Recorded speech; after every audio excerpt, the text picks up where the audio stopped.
ಮೊದಲಿಗೆ ವಿಧಾನಸಭೆ ಕಲಾಪ ಆರಂಭವಾಗುತ್ತಿದ್ದಂತೆ ಆಡಳಿತ ಪಕ್ಷದ ಸಾಲಿನಲ್ಲಿ ಸಚಿವರ ಗೈರು ಹಾಜರಿಯನ್ನು ಕಂಡ ಪ್ರತಿಪಕ್ಷದ ನಾಯಕ ಆರ್ ಅಶೋಕ್ ರಾಜ್ಯ ಸರ್ಕಾರಕ್ಕೆ ಅಧಿವೇಶನ ನಡೆಸುವ ಉದ್ದೇಶ ಇದೆಯೋ ಇಲ್ಲವೋ ಎಂದು ಪ್ರಶ್ನಿಸಿದರು.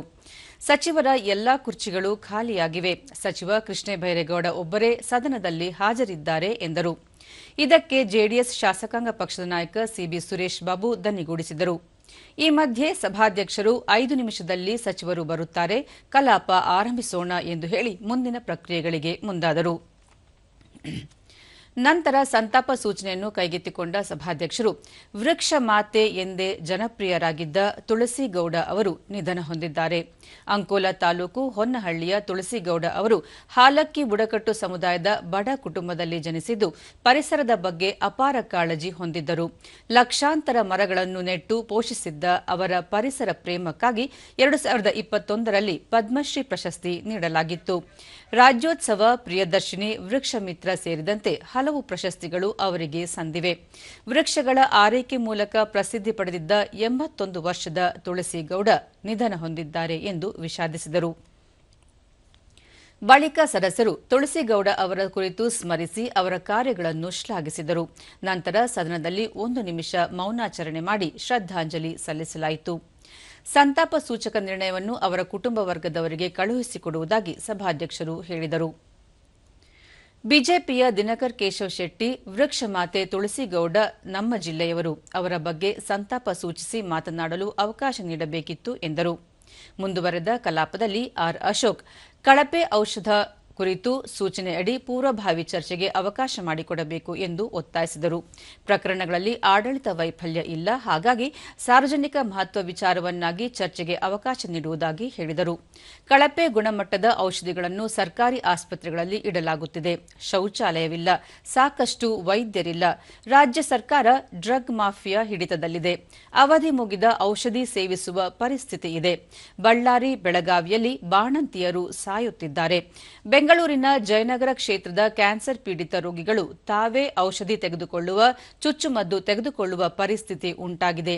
ಈ ಬಗ್ಗೆ ವಿಸ್ತೃತ ಚರ್ಚೆಗೆ ಅವಕಾಶ ಮಾಡಿಕೊಡಬೇಕು ಎಂದು ಕೋರಿದರು. ಇದಕ್ಕೆ ದನಿಗೂಡಿಸಿದ ಬಿಜೆಪಿ ಶಾಸಕ ಸಿಎನ್ ಅಶ್ವತ್ಥನಾರಾಯಣ, ಆರೋಗ್ಯ ಸೇವೆಯನ್ನು ಸರ್ಕಾರ ಕಡೆಗಣಿಸಿದೆ. ಜನರಿಗೆ ಆರೋಗ್ಯ ಗ್ಯಾರಂಟಿಯೂ ಬೇಕು ಎಂದು ಆಗ್ರಹಿಸಿದರು. ಇತರ ಬಿಜೆಪಿ ಶಾಸಕರು ದನಿಗೂಡಿಸಿ ಮಾತನಾಡಿದರು. ಸಭಾಧ್ಯಕ್ಷ ಯುಟಿ ಖಾದರ್, ಸೂಚನೆಯಲ್ಲಿನ ಅಂಶಗಳಲ್ಲಿ ಆಡಳಿತ ವೈಫಲ್ಯ ಕಂಡುಬರುತ್ತಿಲ್ಲ, ಹಾಗಾಗಿ ನಿಲುವಳಿ ಸೂಚನೆ ಬದಲಾಗಿ ನಿಯಮ 69ರ ಅಡಿ ಅರ್ಧ ಗಂಟೆ ಚರ್ಚೆಗೆ ಅವಕಾಶ ಮಾಡಿಕೊಡಲಾಗುವುದು. ಈಗ ಉತ್ತರ ಕರ್ನಾಟಕದ ಅಭಿವೃದ್ಧಿ ಕುರಿತ ಚರ್ಚೆ ಆರಂಭಿಸೋಣ ಎಂದು ಈ ವಿಚಾರದ ಬಗ್ಗೆ ಚರ್ಚೆಗೆ ತೆರೆ ಎಳೆದರು. ಮುಂದುವರೆದು ಸಭಾಧ್ಯಕ್ಷರು ಉತ್ತರ ಕರ್ನಾಟಕ ಭಾಗದ ಅಭಿವೃದ್ಧಿ ಕುರಿತು ವಿಶೇಷ ಚರ್ಚೆಗೆ ಅವಕಾಶ ಮಾಡಿಕೊಟ್ಟರು. ಬಿಜೆಪಿ ರಾಜ್ಯಾಧ್ಯಕ್ಷರೂ ಆಗಿರುವ ಶಾಸಕ ಬಿವೈ ವಿಜಯೇಂದ್ರ, ಪಕ್ಷಾತೀತವಾಗಿ ಎಲ್ಲಾ ಶಾಸಕರು ತಮ್ಮ ಕ್ಷೇತ್ರಕ್ಕೆ ಅನುದಾನ ದೊರೆಯುತ್ತಿಲ್ಲ ಎಂದು ಅಳಲು ಹೇಳಿಕೊಳ್ಳುತ್ತಿದ್ದಾರೆ. ಮುಖ್ಯಮಂತ್ರಿಯವರು ಈಗಲಾದರೂ ಎಚ್ಚೆತ್ತುಕೊಂಡು ಮೊದಲ ಬಾರಿಗೆ ಆಯ್ಕೆಯಾದ ಶಾಸಕರಿಗೆ ಹೆಚ್ಚಿನ ಹಣ ನೀಡಿ ಎಂದು ಮನವಿ ಮಾಡಿದರು. ಉತ್ತರ ಕರ್ನಾಟಕ ಭಾಗದಲ್ಲಿ ನೀರಾವರಿ ಯೋಜನೆಗಳನ್ನು ಪೂರ್ಣಗೊಳಿಸುವುದು, ಕಬ್ಬು ಹಾಗೂ ತೊಗರಿ ಬೆಳೆಗಾರರ ಸಮಸ್ಯೆಗಳಿಗೆ ಪರಿಹಾರ, ಯುವಕರ ನಿರುದ್ಯೋಗ ನಿವಾರಣೆ, ಶಿಕ್ಷಣ, ಆರೋಗ್ಯ, ಕುಡಿಯುವ ನೀರಿನ ಸಮಸ್ಯೆಗಳ ಬಗ್ಗೆ ಗಮನ ಹರಿಸಲು ರಾಜ್ಯ ಸರ್ಕಾರ ಹೆಚ್ಚಿನ ಒತ್ತು ನೀಡಬೇಕು. ಸೆಪ್ಟೆಂಬರ್ 17ರಂದು ರಾಜ್ಯ ಸರ್ಕಾರದಿಂದ ಸಚಿವ ಸಂಪುಟ ಸಭೆ ನಡೆಸಲಾಗಿದೆ. 11,000 ಕೋಟಿ ರೂಪಾಯಿಗಳ ಕ್ರಿಯಾ ಯೋಜನೆಗಳನ್ನು ಘೋಷಣೆ ಮಾಡಲಾಗಿದೆ. ಆದರೆ ಈವರೆಗೂ ಹಣ ಬಿಡುಗಡೆಯಾಗಿಲ್ಲ. ಯಾವ ಘೋಷಣೆಗಳು ಅನುಷ್ಠಾನಕ್ಕೆ ಬಂದಿಲ್ಲ ಎಂದರು. ನಮ್ಮ ಹೊಲ ನಮ್ಮ ರಸ್ತೆ ಯೋಜನೆಯನ್ನು ಮತ್ತೆ ಆರಂಭಿಸಬೇಕು. ಕೃಷಿ ಮತ್ತು ತೋಟಗಾರಿಕೆ ಇಲಾಖೆಗಳಲ್ಲಿ ಹೆಚ್ಚು ಅನ್ಯಾಯವಾಗುತ್ತಿದೆ. ಬೆಳೆಗಳಿಗೆ ಹೊಸ ರೋಗಗಳು ಬರುತ್ತಿವೆ. ಅವುಗಳ ನಿಯಂತ್ರಣ ಆಗದಿದ್ದರೆ ಹಣ್ಣು ತರಕಾರಿಗಳ ಇಳುವರಿ ತಗ್ಗುತ್ತವೆ.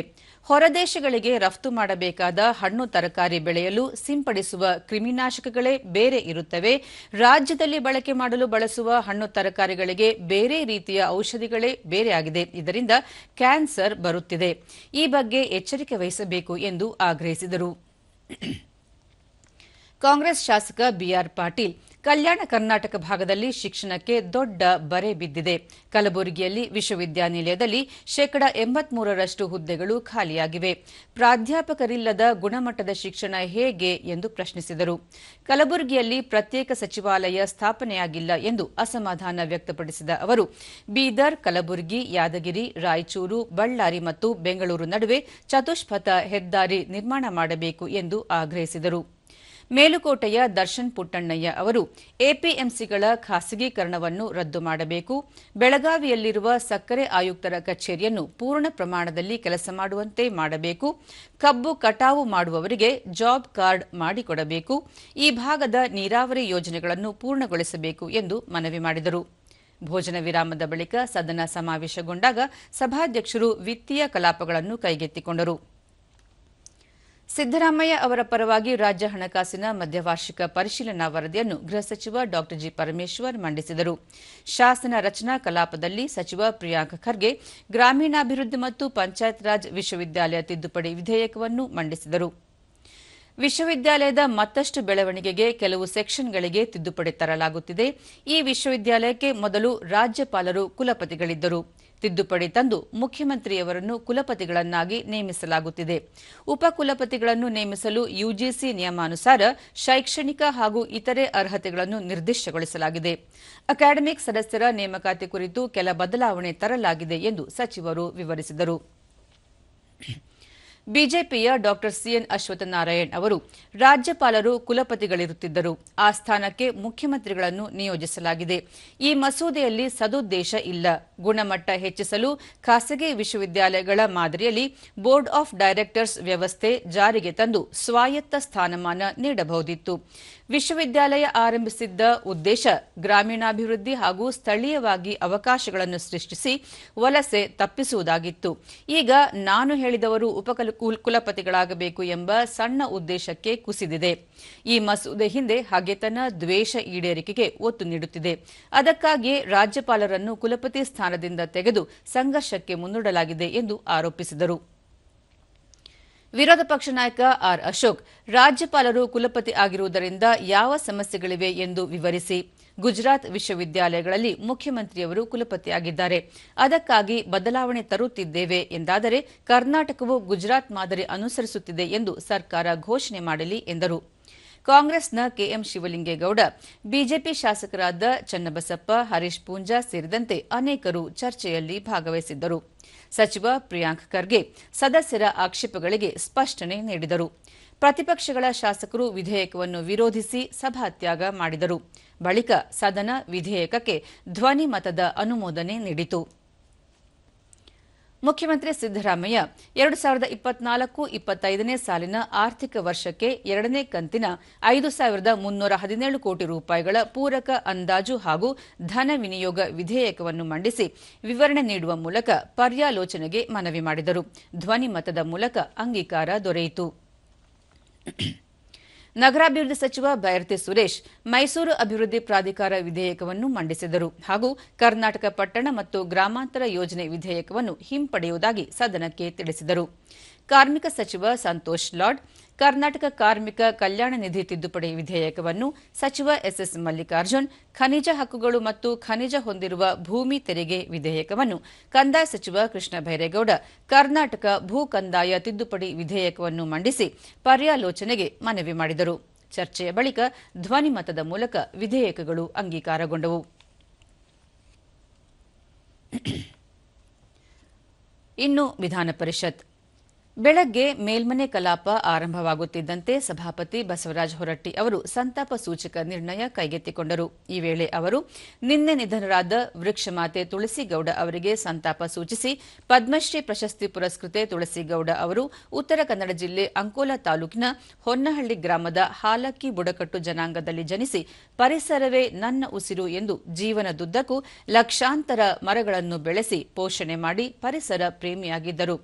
ಜನ ಪ್ರೀತಿಯಿಂದ ಅವರನ್ನು ವೃಕ್ಷಮಾತೆ ಎಂದು ಕರೆಯುತ್ತಿದ್ದರು. ಯಾವುದೇ ಶಿಕ್ಷಣ ಪಡೆಯದಿದ್ದರೂ ಶಾಲಾ ಮಕ್ಕಳಿಗೆ ಗಿಡಗಳನ್ನು ಬೆಳೆಸುವ ಕುರಿತು ತರಬೇತಿ ನೀಡಿದ್ದರು. ಅವರ ಅಗಲಿಕೆ ಲಕ್ಷಾಂತರ ಪರಿಸರ ಪ್ರೇಮಿಗಳಿಗೆ ನೋವು ತಂದಿದೆ ಎಂದರು.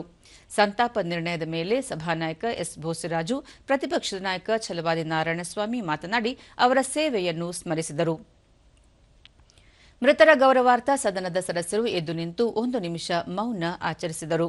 ಬಳಿಕ ಸಭಾಪತಿಗಳು ವಿಧಾನಸಭೆಯಲ್ಲಿ ತಿದ್ದುಪಡಿ ಎಂದು ಅಂಗೀಕೃತಗೊಂಡ ಕರ್ನಾಟಕ ಹಣಕಾಸು ಸಂಸ್ಥೆಗಳಲ್ಲಿ ಠೇವಣಿದಾರರ ಹಿತಾಸಕ್ತಿ ಸಂರಕ್ಷಣೆ ವಿಧೇಯಕ 2024, ಕರ್ನಾಟಕ ಸರಕು ಮತ್ತು ಸೇವೆಗಳ ತೆರಿಗೆ ವಿಧೇಯಕ 2024, ಬೃಹತ್ ಮಹಾನಗರ ಪಾಲಿಕೆ ವಿಧೇಯಕ 2024, ಕರ್ನಾಟಕ ರಾಜ್ಯ ವಿಶ್ವವಿದ್ಯಾನಿಲಯಗಳ ವಿಧೇಯಕ 2024, ಚಾಣಕ್ಯ ವಿಶ್ವವಿದ್ಯಾನಿಲಯ ವಿಧೇಯಕ 2024 ಹಾಗೂ ಕರ್ನಾಟಕ ಅಂತರ್ಜಲ ವಿಧೇಯಕಗಳನ್ನು ಸದನದಲ್ಲಿ ವಾಚಿಸಿದರು.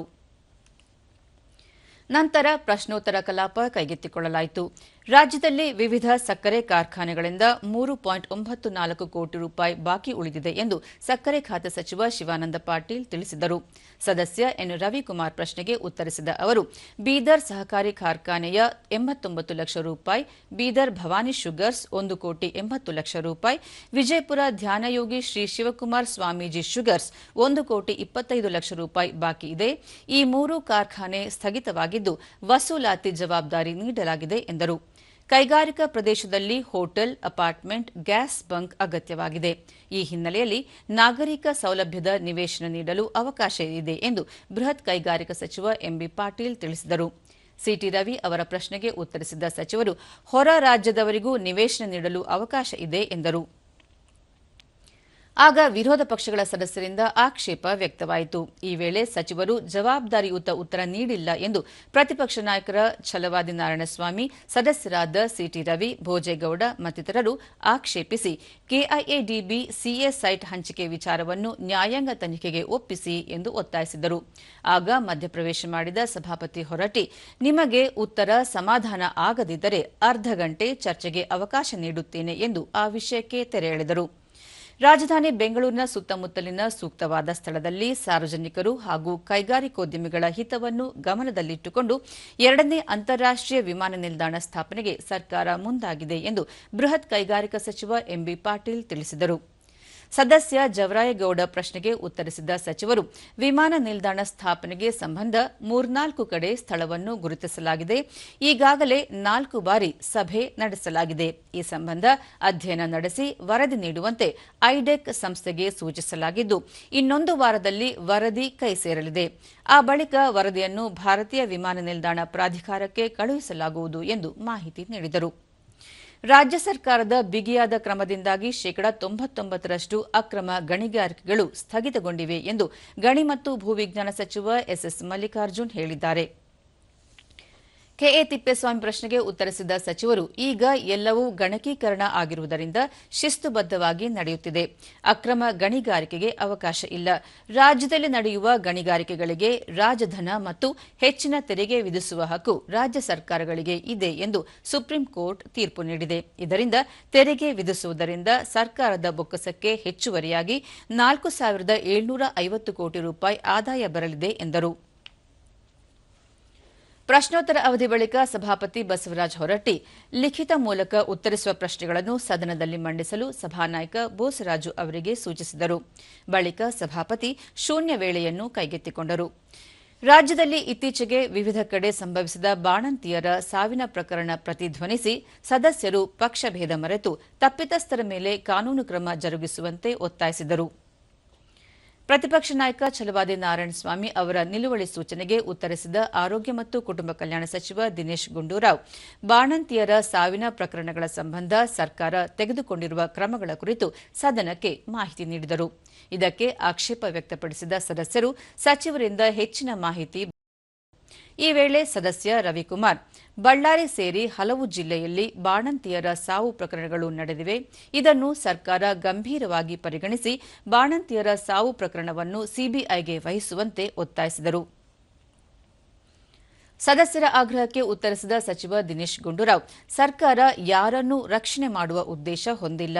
ಈಗಾಗಲೇ ಪ್ರಕರಣ ಸಂಬಂಧ ಓರ್ವ ಅಧಿಕಾರಿಯನ್ನು ಸೇವೆಯಿಂದ ಅಮಾನತುಪಡಿಸಲಾಗಿದೆ.